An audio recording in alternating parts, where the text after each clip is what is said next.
Изборите завршија, барем во првиот круг. Во Велес, според неофицијалните резултати, не победи никој.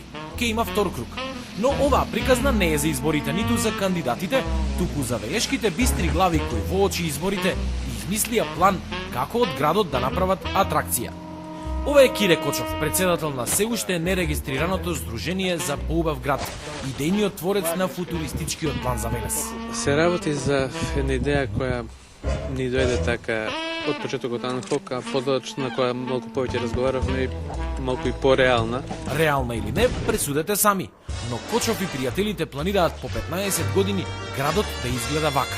Да се направи во центарот на градот на еден голем деловен трговски центар и стамбен центар, односно една 50 катница.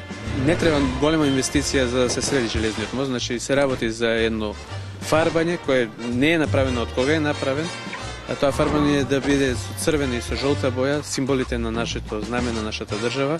За централното градско подречје планираме баш на овој простор каде сега е паркинг просторот да биде едно езерце убаво хортикултурно уредено, каде што ќе можат граѓаните, прво естетски ќе биде добро граѓаните да уживаат во него. Тоа е овде ново место кое што се наоѓа. Тоа е овдека тука.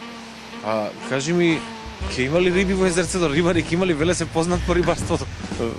За рибари знаеме дека имаме во градот, но тоа ќе зависи од архитектите, како сето тоа ќе го замислат. А пари, а инвеститори? А за инвеститори се јавуваат сами. Ако е добра идејата, обично на добра идеја секој се нафаќа и да инвестира и да вложи средства. Но не е само тоа. Ова здружение од топилницата ќе прави филмски студија, ќе копа бунари во корист на фонтаните, над Чеплеска и Солунска глава планира 2 хотели, жичарници, ски патеки и ски лифтови, а од Стоби ќе прави Холивуд во антички стил.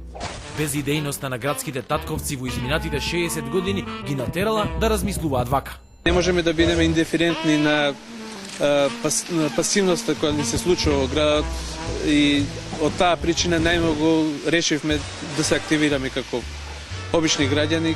Само остана нејасно зошто овие загрижени граѓани се појавија токму сега пред избори. Работат ли за нечија партиска или за сопствената кампања?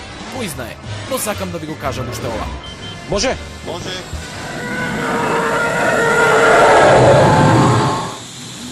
Не грижете се, ова е само монтажа. Но кој знае што се нема да ветат бистрите велешки умови веќе на следните избори.